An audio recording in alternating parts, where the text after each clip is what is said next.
Hello and welcome back to the third part of the proportions for adults. In this section, we're going to look at how we can exaggerate the things that we learned in the last two parts. We learnt how we divide the head into different sections, into halves, from the front and from the side.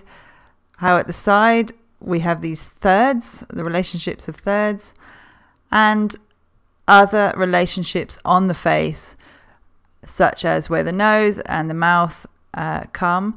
I will just point out that even more accurately, to place the lips, the mouth, in a relaxed position, you can split the line under the nose and the chin into thirds again. So there's another part of the face where thirds are really important.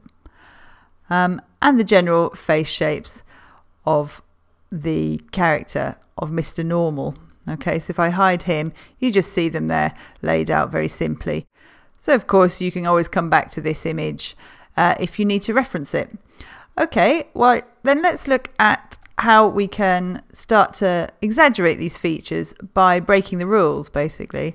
And instead of the nose finishing where the nose line is, we have it finishing in a different place. So I'll give you an example. So we take the nose like this, and we can bring it right down past the nose line that I've drawn and bring it back up for the nostril into the face.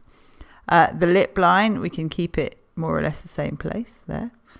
And we could have his bottom lip sticking out like this, and a chin that comes right out like this, and back to the ear. Big nose, okay, so it makes a big ear. You don't even have to follow that rule if you don't want to. Then we're going to come up and go around the head like this and see what kind of character we're going to make like this. The eyes as well. I'm going to draw in the eyes. I have a character that looks a little like this. I give him a choof of hair up here and a bit on his beard. He looks quite artistic, this chap. Let's have a look without the lines. Okay. We didn't talk much about the position of the neck, but the position of the neck you can see on the shape drawing is the normal kind of more or less where the neck is. But actually it can change a character dramatically if I draw the neck like this, or if I draw it instead much thicker like this. You can see how it changes the structure of the character. Also the position of the neck. So I've actually got another tutorial on dedicated to necks and neck positions, because these can also influence the style of your character quite dramatically. So like this. Okay, let's try something different. Instead of making the nose long, we could make the nose a lot shorter instead, and upturned.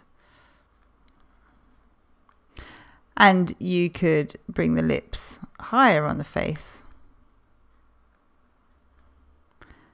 like this. And the chin could be smaller.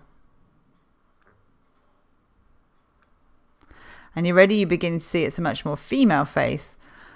The eyes, following the same rules for the setting, could also fall right on the line, or you could put them above or below, it's up to you. I'm just giving you examples, giving you some inspiration. And bring it around here, and then put some hair on her. And she can have short hair, pixie and elfish. Give her a little ear if you want to maintain that feminine quality.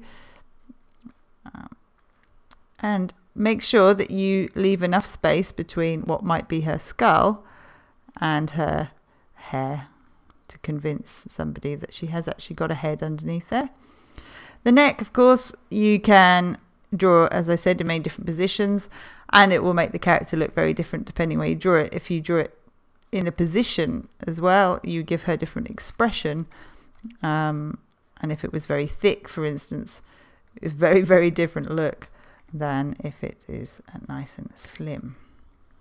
Okay, so have a play around and find the neck that you would like to give your character. Okay, let's have a quick look at her without. All right. Okay, let's try something else. Okay, this time I'm going to make a nose which goes up a little bit. In fact, even more so, make it even more exaggerated, that end part. So a real kind of bulbous area on the end of the nose. And I'm going to this time look at the jaw in a different way. So you can think of the jawline as a box that can move this way or this way. If you imagine an invisible line that either from the nose can actually jut out or go back the way. And this can dramatically alter the attitude of the character, but also how strong he looks, how goofy he looks. So for this guy, what I'm going to do is just take the jaw right back like this and almost join it up completely with the neck. You can even go so far as to make the jaw and the neck become a one piece like this. So there's no chin. It could have a little chin there. And let's have this character, just draw some eyes on him. And once again, we go up, hair. I have another drawing tutorial on hair. We'll give him some big ears because he's got a big nose and his eyes are quite high up. So big ears to match, sorry.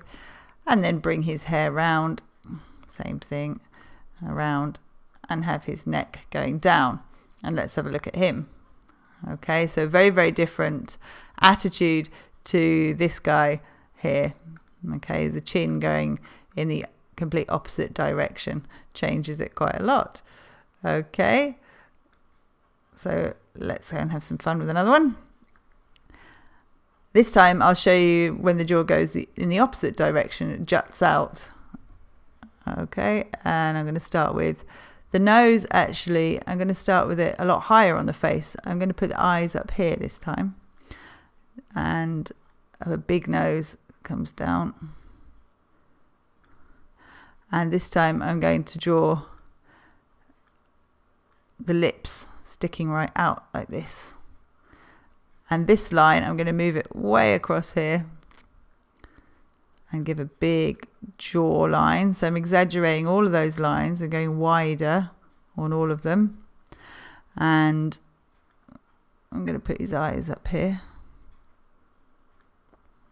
Okay. And give him his ear, quite high up on his ears. And then this time, instead of drawing around the head, we can move this whole circle and say, imagine that the circle, in fact, is in this position instead. And the guy has a much smaller top of the head. So we can even exaggerate this with some frown lines. Okay. And give him a very small top of the head, like this. Maybe he hasn't got much of a brain in there. And then bring the neck out and down really wide. And he starts to get this really wide, very different attitude and strength. Very different character from the last guy who had no chin at all. So this guy doesn't look very smart maybe, but he does look very strong.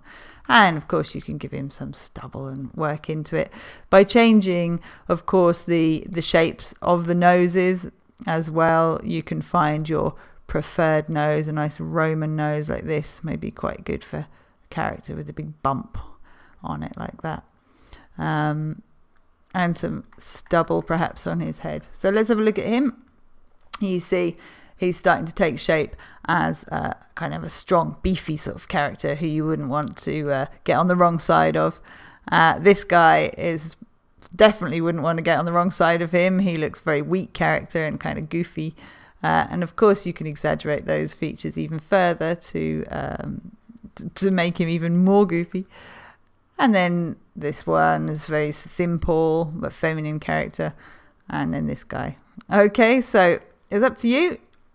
Take these as your start point and go for it and have fun. Okay, I hope you really liked that. I certainly enjoyed myself.